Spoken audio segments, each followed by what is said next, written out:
سیرت اور کردار. تو میں سوچتا ہوں کہ وہ مرد کلندر ان تنگ نظر مولویوں کے فتووں کی مانے یا اپنے نبی کی سیرت کی مانے. اللہ کا ولی اپنے آقا کی سیرت کا عملی نمونہ ہوتا ہے. آپ کو معلوم ہے، آپ کبھی غور کریں گے، بر صغیر پاک و ہند کی سرزمین، یہ اولیاء کی سرزمین. ابھی حضور شیخ الاسلام پروفیسر ڈاکٹر محمد طاہر القادری مدظ اللہ العالی اپنا 1 مہینے کا دورہ مکمل کر کے انڈیا سے واپس کینیڈا گئے ہیں. 20 مارچ کو آپ کا دورہ مکمل ہوا. اور یہی جو بنیادی باتیں میں بتا رہا ہوں، وہاں بھی کچھ تنگ نظر لوگ تھے، انہوں نے فتوے لگا دیے اور پورے انڈیا کے اندر اشتہار چھپوا کے لگا دیے. لوگوں طاہر القادری سنی نہیں ہے ایسے بچ جانا. بلکہ آپ انٹرنیٹ پہ دیکھیں گے، یہ انٹرنیٹ کا دور ہے، جو میں جو باتیں کرنے لگا ہوں آپ سامنے دیکھیں گے. وہ علماء دعائیں کرتے آپ کو نظر آئیں گے، سنائی دیں گے. دعا کیا کر رہے ہیں؟ مولا اس انڈیا کو طاہر القادری کے شر سے بچا لینا، محفوظ رکھنا. لوگوں کو تاکیدیں کر رہے ہیں کہ ان کے جلسے میں نہیں جانا. تنگ نظر کے اپنی دکانداریاں خطرے میں دیکھیں تو ایسے فتوے لگانے شروع کر دیے. مگر ان کا الٹا ریئیکشن ہوا. وہ جتنا لوگوں کو روکتے کہ اس کو سننے کے لیے جانا نہیں ہے، لوگ دلوں میں ٹھان لیتے کہ اچھا ایک بار دیکھیں گے تو صحیح وہ مرد کلندر ہے کون.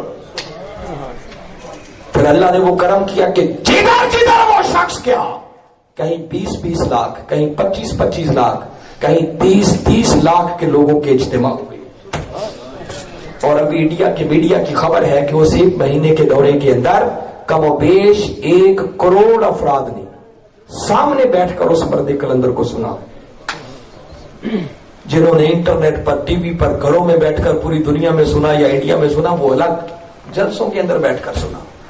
حتیٰ کہ بعض کلمہ پڑھنے والے نام نہاد لوگوں نے یہاں تک انتہا پسندی کا مظاہرہ کیا کہ ہائی کورٹ میں پٹیشن دائر کر دیں اور دعویٰ دائر کر دیا کہ اس شخص کو بمبے کی سرزمین پر نہیں آنا چاہیے. عدالت نے پوچھا کیوں نہیں آنا چاہیے؟ دلیل کیا دی؟ دلیل یہ دی کہ یہ وہ شخص ہے جس نے کشمیر کے مسئلے پر ہندوستان کے موقف کی مخالفت کی تھی. بھائی ہندوستان کے موقف کی مخالفت کی تو جرم کیا تھا؟ کشمیریوں کی آزادی ان کا حق ہے، مسلمان بھائی تھے، ہمارا فرض بھی بنتا تھا. طاہر القادری نے صرف یہ بات کی جو جرم بن گیا کہ بھئی کشمیریوں کی آزادی ان کو ملنی چاہیے، ہندوستان دہشت گردی کر رہا ہے، مقبوضہ کشمیر کو آزاد ہونا چاہیے. ان کلمہ پڑھنے والوں نے اس بات کو بنیاد بنا کر پٹیشن دائر کر دی، اس کو بمبے میں نہیں آنا چاہیے. انڈیا کی ہائی کورٹ نے فیصلہ اس مرد کلندر کے حق میں کر دیا، فرمایا نہیں وہ بمبے میں بھی آئے گا. پورے وزٹ میں انڈیا نے ان کو سرکاری مہمان بنائے رکھا. وہ جو پرائم منسٹر کی سیکیورٹی ہوتی ہے وہ سیکیورٹی فراہم کیے رکھی، جدھر جاتے گورنر ہاؤسز میں ٹھہراتے. اور پھر میں اگلی بات بتا رہا کہ جب بمبے کی سرزمین پر پھر اجتماع ہوا، لاکھوں کا اجتماع، تاحد نگاہ دنیا ہی دنیا. یہ بات آپ انٹرنیٹ پر جسٹ ابھی اٹھ کے جائیں نا، جن کے گھروں میں انٹرنیٹ ہو، جسٹ آپ یوٹیوب پہ چلے جائیں، گوگل سرچ انجن پہ چلے جائیں، صرف اتنا لکھے طاہر القادری آگے انڈیا، وہ سب جھلکیاں آپ کے سامنے آ جائیں گی، وہ ریکارڈنگز آپ کے سامنے آ جائیں گی، آپ سنیں گے بھی، دیکھیں گے بھی، سب چیز آپ کے سامنے. یہ تو دور وہ ہے جس میں ڈھکی چھپی بات ہی نہیں. میں اگلی ایمان افروز بات بتانا چاہ رہا. اب لاکھوں کا اجتماع، رات کا وقت، اور حضور شیخ الاسلام نے جیسے اس بمبے کی سرزمین پر خطاب شروع کیا، جیسے میرے سامنے یہ لاؤڈ سپیکر ہے، ایک کبوتر آیا اور کبوتر آ کر اس لاؤڈ سپیکر کے سٹینڈ پر بیٹھ گیا. اب یہ سوچنے کی بات ہے. اور پھر وہ کبوتر کو 1-2 منٹ کے لیے نہیں بیٹھا، آپ جا کر دیکھیے گا کم و بیش 3 گھنٹوں تک وہ کبوتر اس لاؤڈ سپیکر کے سٹینڈ پر بیٹھ کر اس مرد کلندر کا خطاب سنتا رہا. طاہر القادری،